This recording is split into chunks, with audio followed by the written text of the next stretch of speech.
Alhamdulillah wa salatu salam ala rasulillah ikhwan. Que la paix, l'amour et les bénédictions d'Allah Azza wa Jalla, la Fioula, le seul, le tout-puissant et sans association, soient sur vous, vos proches ainsi que votre famille.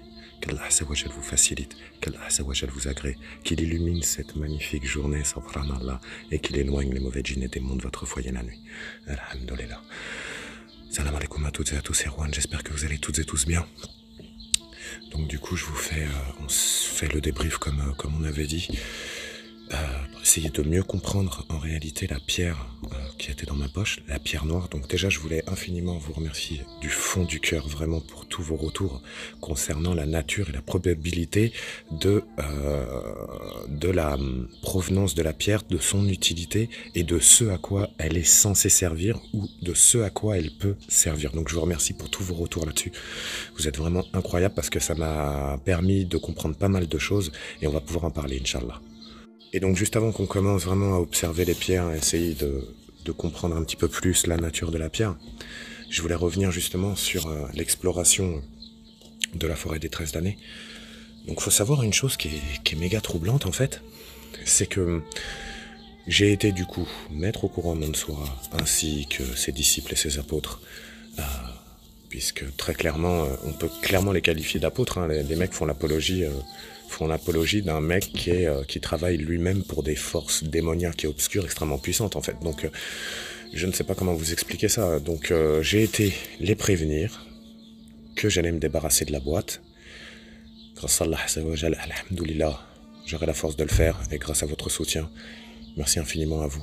Encore une fois, merci infiniment du cœur, vous êtes vraiment incroyable. Ne laissez jamais personne vous dire que vous n'êtes pas incroyable. Ça, c'est important. Et ne laissez jamais personne vous faire croire que vous n'êtes pas capable. À mon arrivée sur le lieu dans la forêt des 13 damnés, Juan, déjà il y a eu le mauvais présage du corbeau, une espèce de... En plus c'était vraiment un corbeau assez imposant, c'était pas genre un petit corbeau de petite envergure, il était assez gros en fait déjà, donc... très flippant, c'était vraiment peut-être 30 secondes avant que je commence à filmer. J'ai eu le temps de sortir le téléphone, de le déverrouiller pour commencer la séquence, il s'est envolé parce que j'étais en train de marcher en même temps en sa direction. Mais il était quand même à une cinquantaine de mètres de moi, donc je veux dire, bon, ça me paraît vachement étrange, quoi. J'ai jamais vu de corbeau ici, jamais une fois, on n'en a jamais vu d'ailleurs dans toutes les investigations, et Allah Sawajal en est témoin, j'ai quand même assez filmé la faune autour, donc à tout moment on aurait pu voir s'il y avait eu des corbeaux, puisqu'en plus ça saute aux yeux, c'est d'un noir très profond le corbeau, donc... Non, très étrange. Et en fait, ce qu'il faut bien que vous compreniez, c'est que au niveau du tipi, moi, les chuchotements que j'ai réussi tant bien que mal à comprendre, ça répétait de les suivre. Vous voyez ce que je veux dire ? Ça, c'est un truc qui est revenu beaucoup dans les chuchotements, parce qu'il faut bien que vous compreniez quelque chose, et d'ailleurs, astaghfirullah, qu'Allah Azza nous en garde, Juan. Mais au moment de l'imitation, il faut bien comprendre un truc. Pourquoi ? Expliquez-moi pourquoi. Parce que je pense que c'est Mansoura ou l'un de ses élèves. Du moins, je pense que c'est un djinn qui me connaît moins bien que Mansoura. Je vais vous expliquer pourquoi. Regardez ma morphologie que je fais. Oh, excusez-moi, le plan bouge un peu quand je tape dans la table. Pour ceux qui suivent la chaîne depuis longtemps, vous savez très bien la condition physique que j'avais il y a 1 an et demi. Toutes ces épreuves, en fait, m'ont amené à perdre tellement de poids pour pouvoir réussir à me sortir de situations maintenant. Parce que je vous rappelle qu'il y a des situations maintenant que je suis capable de me sortir, que je n'aurais pas pu, faute de conditions physiques trop faibles, de pouvoir me sortir, en fait, de certaines impasses. Vous voyez ce que je veux dire ? Il y a tellement d'exemples que je pourrais même pas vous en citer un. Prenez l'exemple de la montagne. Je veux dire, avec une condition physique trop faible, tu ne montes pas, en fait. Tu ne montes pas. Si t'as pas le courage aussi, si t'as pas le cœur fort, si t'es pas sûr de toi, tu montes pas. Il y a 2 ans, je serais jamais monté. Vous voyez ce que je veux dire ? De par la condition physique, de par le renforcement de la foi, de par plein de choses, en fait. Et je vous avouerai que... tout ça mis bout à bout, c'est hyper énigmatique parce que les voix, réellement, bon, le problème c'est qu'il y avait vraiment beaucoup de chuchotements simultanés. Mais ce qui est ressorti énormément, c'est de suivre, de guider. Astaghfirullah, qu'Allah Azza nous en garde. Mais Rabia, que la paix soit sur elle, elle a indiqué, guide-les. Et je vous avouerai qu'après, je vais vous montrer aussi d'autres éléments qui, eux, par contre, proviennent de la très longue traduction du livre des djinns que j'ai récupéré, le livre du voyageur. ou alors même la fois où Mansoura en personne est venu en prenant possession de VP, carrément, hein, il n'y a pas d'autre mot, en prenant possession de VP et venir lui-même chercher la boîte, eh bien cette enquête-là, quand j'ai couru près d'1,8 km sur 45% de côte, autant vous dire que ça aussi, ça aurait pas été possible. Mais des exemples comme ça, j'en ai genre, il y en a vraiment trop. Franchement, je vais pas vous le cacher, il y en a vraiment trop. Sans déconner, j'ai une faculté à me remettre plus rapidement des chocs. Genre avant, quand je prenais des gros chocs, j'avais mal vraiment plusieurs jours. Là maintenant, c'est plus psychologiquement que je vais me sentir mal, mais physiquement, je reprends très vite en fait. Ça c'est pareil, c'est une faculté que j'avais, que je n'avais jamais eu, auparavant quoi. Donc autant vous dire que c'est extrêmement mystérieux. Et donc pourquoi je vous parlais des chuchotements près du tipi, qui murmuraient « guide-les », « suis-les », eh bien en fait pour la simple et bonne raison que quand il y a eu l'imitation de Mansoura, regardez bien Ikhwan, regardez bien, parce que je dis Mansoura pour que tout le monde puisse capter, mais il peut s'agir d'un disciple et d'un élève. Et d'ailleurs, mes suppositions s'orienteraient plus vers ça. Je vais vous dire pourquoi. Lors de l'imitation, moi j'étais au tipi. Pourquoi m'avoir imité avec 20 kilos de plus? Si c'est un djinn qui me connaît, si c'est un djinn qui me fréquente plus, il devrait savoir. Et c'est pour cette raison que je me suis dit qu'en fait Mansoura n'était pas présent dans la montagne, mais que l'un de ses apôtres, disciples, élèves, était là et s'est joué de moi en fait tout simplement. Écoutez, déjà même, il y a un truc très fou aussi, c'est la même chose. Quand je montre, regardez bien, quand je dis je viens sans rien, je lève le téléphone, regardez comme je suis svelte. Même beaucoup d'entre vous me l'ont dit maintenant. Donc à aucun moment, je veux dire, dans la même enquête, à aucun moment je peux prendre 20 kilos, quoi. Vous voyez ce que je veux dire? Ça n'a aucun sens. Surtout qu'en plus, ah oui, un détail très important. Quand il passe devant la caméra, soyez attentifs, parce que avant qu'il passe devant la caméra, on entend le bruit d'un feu sans fumée. C'est très faible, écoutez bien, on entend comme s'il y avait un feu en activité, parce qu'il faut comprendre très précisément qu'à ce moment-là, et ça explique aussi également les hurlements du chien, qui proviennent quelques minutes après en fait, c'est qu'à ce moment-là, le téléphone lui-même, ce que nous avons vu, ce que vous avez vu, ce que j'ai vu, se déroule dans le monde illusoire. Parce que moi, de mon point de vue, je vous explique, le chemin était totalement vide. Je me suis retourné à plusieurs reprises, j'essayais de capter d'où venaient les chuchotements en parallèle de ce qui se passait en fait au téléphone que j'avais laissé. Et ce qu'il faut comprendre là-dedans, c'est que moi, quand je faisais mes tours, il n'y avait absolument rien. Donc tout s'explique par le fait que les événements enregistrés se déroulent dans le monde illusoire. De ce fait-là, ça explique aussi pourquoi on entend un faible crépitement de feu, pourquoi il y a une manifestation de chiens. Or, bon, vous le savez aussi bien que moi, c'est vraiment une zone qui n'est absolument pas habitée, c'est vide de chez vide de partout. C'est même la première habitation à des kilomètres en réalité du lieu, donc totalement impossible. Surtout que s'il y avait eu promeneur ou quoi que ce soit d'autre, on aurait vu, on aurait entendu. En fait, ce qu'il faut bien que vous compreniez, c'est que la dimension a changé sans que nous on s'en rende compte. Et ça démontre une nouvelle fois à tel point le monde illusoire est superposé parfaitement à notre monde. Et tout ça par la création d'Allah Azza wa Jal, Sa Majesté la Fioula. Alhamdulillah. Et en fait, ce qu'il faut que vous compreniez bien dedans, c'est que le djinn, quand il est venu, et c'est pour ça que du coup, je vous demanderai d'être... Il regardait de cette étrange manière pour la simple et bonne raison. Alors beaucoup d'entre vous m'ont dit, c'est vrai que ça m'a fait peur, ça m'a fait super peur et tout, mais en fait, c'est pas tant cet aspect-là qui va m'effrayer le plus, je vous avouerai. C'est tout l'enchevêtrement de paramètres qu'il faut prendre en compte pour un simple regard. C'est en fait ce paramètre-là sur lequel il faut être très prudent. Et on va y venir dans quelques minutes, je vais vous expliquer pourquoi, Inch'Allah.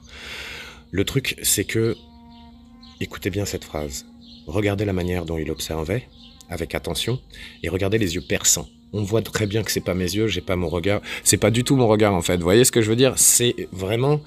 Moi, je me suis fixé réellement sur le point névralgique du regard du djinn, et je vous avouerai que le regard est noir, profond et inquiétant. Et en fait, la première chose qui m'est venue à l'esprit, c'est que il vous observe, lui et ses sous-fifres, de là où vous ne les voyez pas.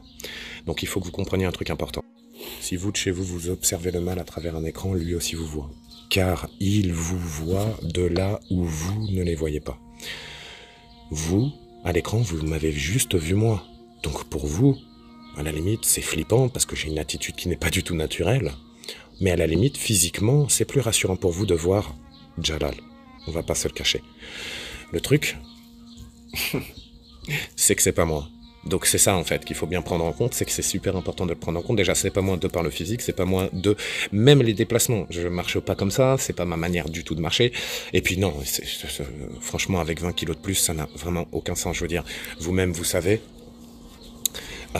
Regarder la morphologie, vraiment, c'est pour ça que je l'ai marqué, parce que moi c'est ce qui m'a choqué dès le départ.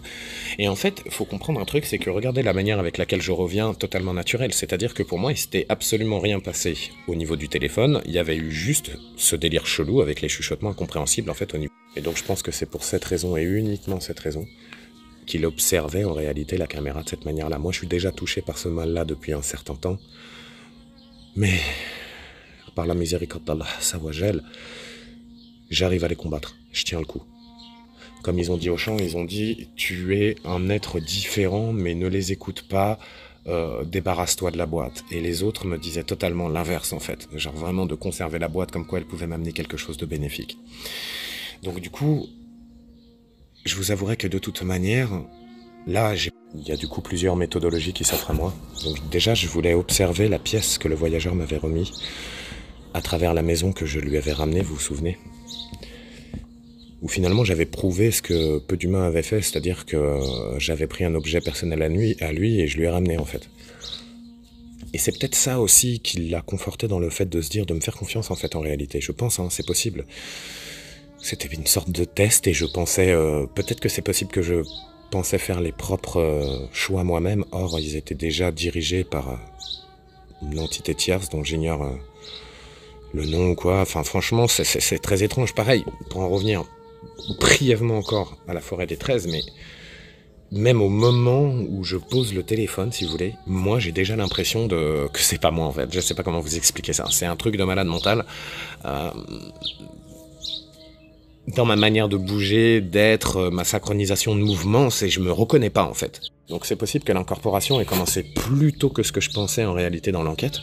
Parce que la forme blanche sur le chemin que je vois, ou l'espèce d'être noir à moitié courbé qui était devant le tronc, mais trop bizarre, on voit très clairement une personne qui a...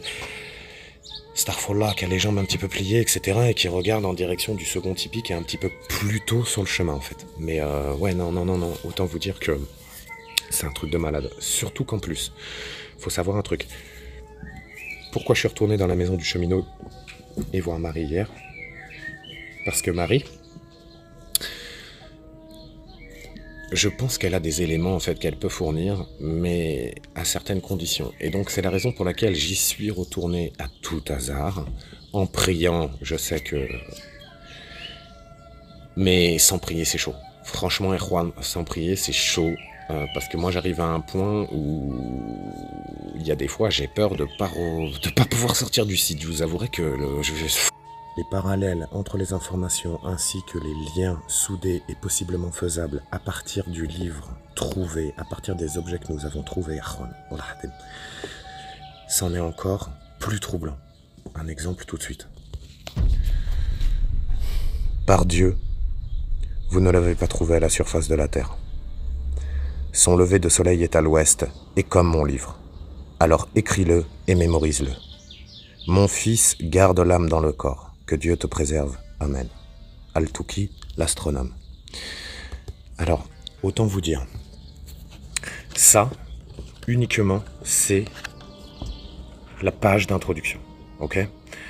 La traduction du livre n'est pas exacte, parce que c'est écrit en arabe littéraire ancien, donc je préfère vous dire que même des personnes qui parlent couramment l'arabe et qui le lisent couramment peuvent avoir du mal à le lire. Donc en gros, si vous voulez, il y a certains mots qui vont présenter une traduction qui va légèrement ou totalement différer réellement du sens propre, mais néanmoins, il y a quand même, on va dire sur une échelle de 100%, il y a quand même 65 à 68% du livre qui est traduit, on va dire, plus ou moins correctement.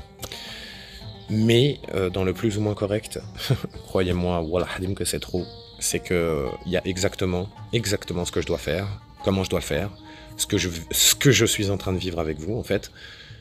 Astaghfirullah, qu'Allah Azza wa Jalla nous en garde. Wallah hadim. Écoutez, par exemple, ce passage-là.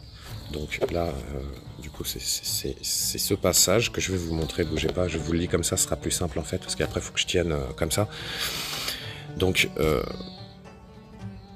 par votre décision secrète, vous devez suivre votre toupet, donc mon audace, et vous devrez suivre votre toupet et les esprits des djinns et des malfaiteurs.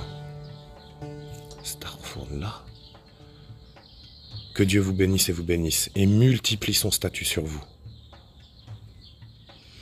Alors, il y a énormément de références aussi à Mohammed sallallahu alayhi wa sallam, que la paix soit sur lui ainsi que tous les compagnons, qu'Allah soit satisfait d'eux. Parce que il y a énormément de références à Mohammed. Parce qu'il faut savoir quelque chose, c'est que ce livre-là, il provient du voyageur et que le voyageur n'est pas un djinn mécréant. Il faut bien le comprendre, ok? Donc en gros, à travers les écrits finalement du voyageur, j'essaye d'associer, si vous voulez, les écrits, les lignes directives qui sont vraiment, mais vraiment superposées parfaitement à mon histoire en fait. Starfall. Dans le même paragraphe, il fait référence aussi à un certain monsieur M. Soudjayal, qui est un prénom musulman et qui veut dire courageux et brave. C'est la traduction littéraire de ce prénom-là. Écoutez bien ce qui suit. Donc, M. Soudjayal, donc le courageux, le brave, c'est aussi une personne qui a écrit un ouvrage étrange. Je ne suis pas bien renseigné sur l'ouvrage. Cet homme-là est décédé à la Mecque aussi. Donc je ne sais pas s'il y a un lien avec ça, mais c'est très étrange. Il a écrit un ouvrage qui se nomme Ibn Soudjayal. Mais le problème, c'est que Soudja, c'est aussi une étoile qui fait partie d'une constellation, de la constellation d'Hydra plus exactement. Et il faut savoir que le nom Soudja correspond à une étoile avant son changement de nom.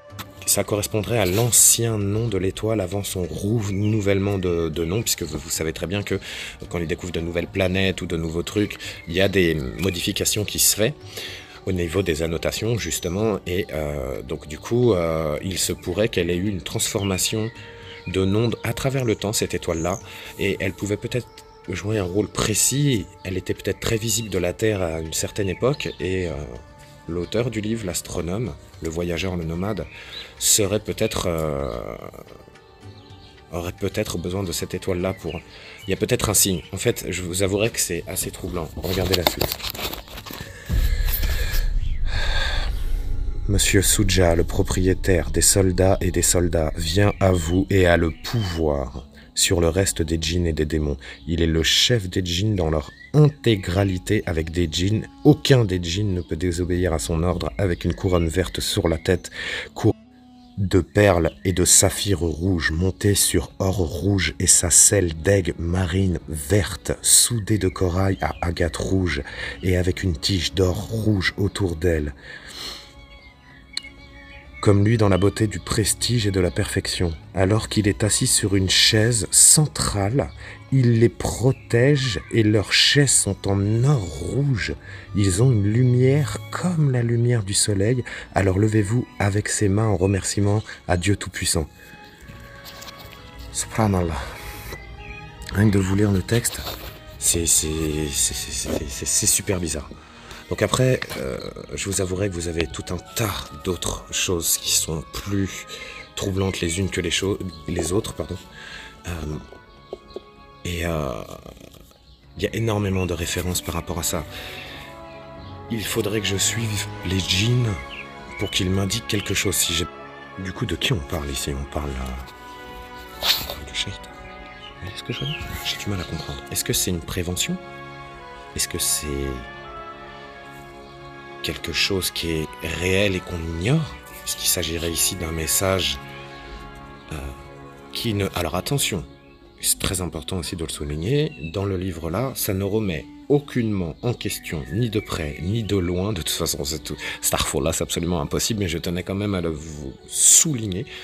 Il ne s'agit pas d'un livre qui est compétitif avec le Coran. Starfall-là, pour ce que je viens de dire, que Allah me pardonne.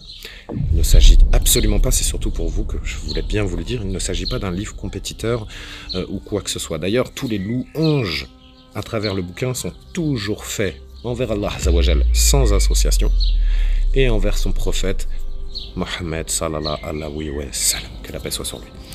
Donc en gros, ce qu'il faut savoir, c'est que Al-Hayyoum, visage maudit, il n'y a que Dieu, que lui, la grandeur de Dieu, subhanallah. Le maudit, tendresse,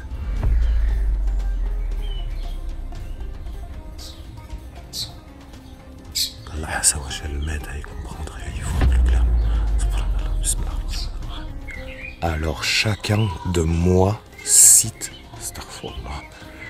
une brèche de conseils qui lui explique ce qui est devant lui, la vérité et l'abondance de chacun unis dans l'apparence de chaque réalité, puis là, l'unité de l'extérieur. Attention, l'unité de l'extérieur, c'est-à-dire ce que nous représentons physiquement à l'extérieur de notre corps. Vous voyez? Donc là, c'est de ça qu'il est question.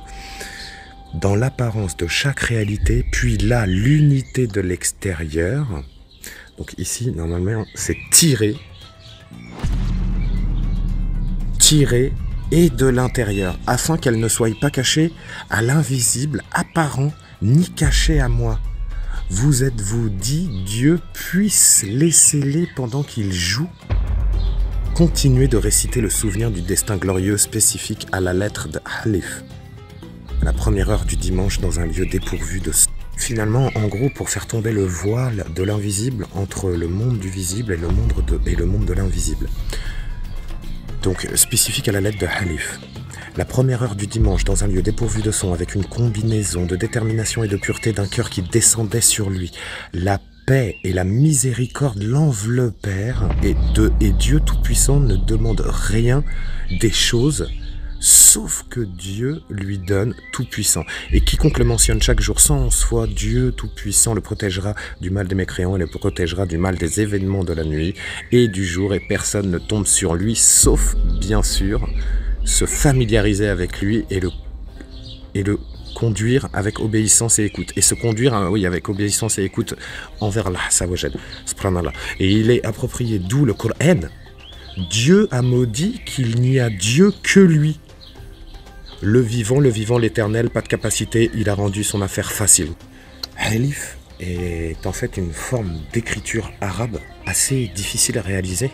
Il faut avoir une certaine dextérité dans le poignet, donc c'est Halif en personne, que la paix soit sur lui, je ne le connais pas, qui aurait envoyé une lettre, vous voyez ce que je veux dire? Mais en même temps, Halif est connu dans le monde arabe pour être une type de calligraphie, en fait, d'écriture très spécifique.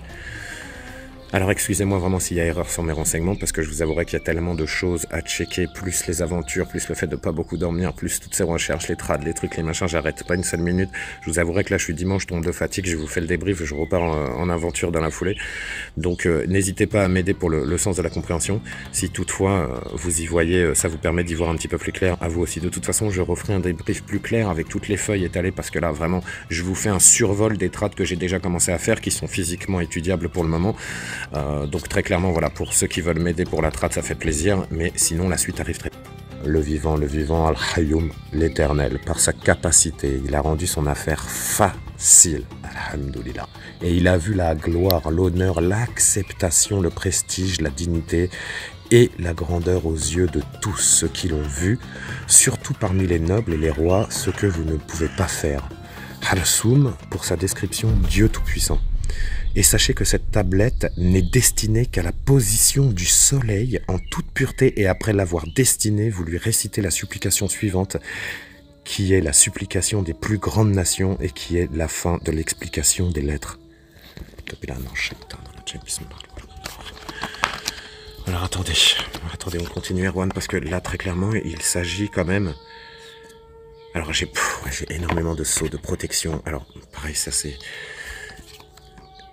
ça reste passionnant, je vous avouerai que ça reste passionnant, mais extrêmement complexe en fait, hein, on va pas se le cacher. Du coup, Erwan, je reviendrai sur la traduction dans quelques temps, je vous avouerai. Parce que là, ça va vraiment être trop long. Et même si on doit continuer d'étudier, là, on va y passer la journée. Donc j'aimerais vraiment vous faire ça sur une vidéo d'1 heure, 1h30. Et parallèlement aussi, on va le faire en stream. Comme ça, j'aurai vos réactions aussi en direct. Ça me permettra d'y voir plus clair. Ce qu'il faut retenir des quelques passages que je vous ai lus, c'est qu'en réalité, on est tous sous la coupe d'Allah Azza wa Jal. Bismillahirrahmanirrahim. Mais qu'il faut que j'écoute les signes, que je reste en contact avec les djinns, parce qu'ils doivent me montrer quelque chose. Je dois soit me guider moi-même, soit être guidé.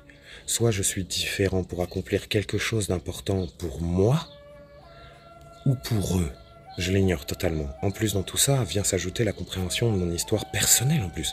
Donc il reste pas mal de travail de compréhension à faire, il reste pas mal de choses à comprendre, de lieux à découvrir, et de choses vraiment d'anomalies, clairement, de choses inexplicables à comprendre. Avec l'aide d'Allah Azza wa Jal et la vôtre. Alhamdoulilah. Du coup, attendez. Tac.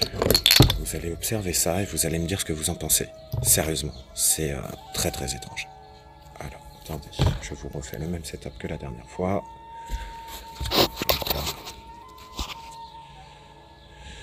Regardez. Est-ce que vous avez vu la couleur étrange qu'elle a? Bismillah.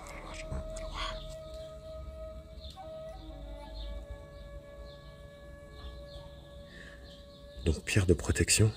Regardez la lumière qu'elle projette sur mes propres mains. Bismillah.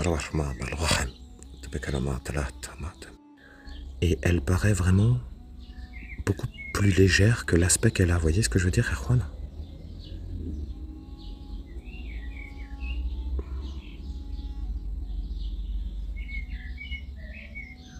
C'est vraiment fou. C'est vraiment une dinguerie. Bismillah. La ilaha illallah.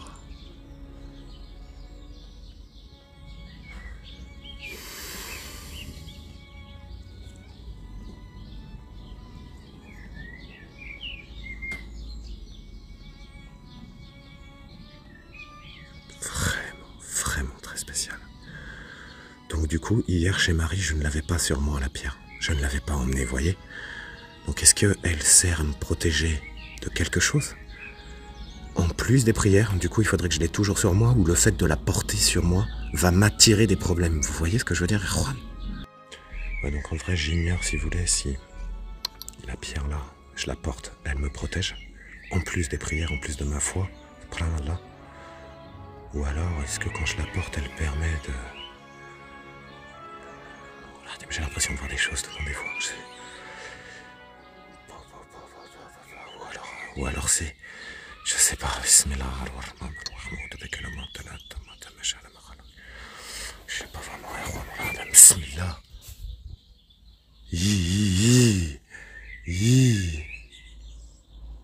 Depuis là, non, shaitan, est-ce que vous avez... Attendez, est-ce que vous avez entendu? Attendez. Bismillah. Vous avez entendu? Oui, je la garde sur moi, Erwan. On la ramène. Mais attendez. Quoi? Je l'ai laissé là-bas, Erwan. Attendez. Bismillah. Il y a eu un bruit de gravier là-bas. J'avais laissé la pierre ici. Allah Azza wa Jal m'en soit témoin. Bismillah. Ça m'a dit, garde-la. Et cette pierre a été mise là maintenant. Cette bille, plus exactement. Qu'est-ce que c'est que ça encore? Ça, nous en garde, Erwan. Je vais aller la mettre dans l'eau coronisée immédiatement, sans attendre. Écoutez, Erwan, je vais aller manger, je vais aller me reposer un petit peu, parce qu'après j'ai une aventure difficile. Sachez que ça, c'est une maigre partie de la traduction. Donc, il va y avoir plein d'autres choses sur lesquelles on va pouvoir travailler. Différents types de talismans, types de notes et autres. Donc on essaiera d'y voir un petit peu plus clair par rapport aux éléments que j'ai et par rapport aux éléments qui restent aussi à traduire. Je vous embête pas plus longtemps, Erwan, parce que ça commence à être long. Et que je commence à fatiguer bizarrement. Je me suis levé à 6h45 du mat. Je me lève très tôt et je me couche. C'est bizarre, j'ai des cycles de nuit, genre... je sais pas comment vous dire, minuit et demi je dors, 6h45, 7h je suis debout en fait, c'est un truc de ouf. Donc du coup là je commence à fatiguer un peu, je vais aller manger un petit peu, me restaurer, boire un bon café, et je pars immédiatement en aventure. N'hésitez pas à me dire si vous comprenez des choses, si vous avez des liens, que vous arrivez à faire des liens ou autres. J'ai pas mentionné énormément de choses dont j'aurais aimé vous parler aujourd'hui, mais j'ai pas eu le temps. Il y a beaucoup à dire, comme je vous ai dit, il y a énormément de détails, ce qui fait que du coup c'est pas forcément évident de vous en parler à travers un petit débrief comme ça à la volée. En tout cas, je vous souhaite à toutes et à tous de passer un excellent dimanche, que la paix, l'amour et les bénédictions d'Allah Azza wa Jal soient sur vous et votre famille. Barakallahu fikum, alaykoum salam mes frères.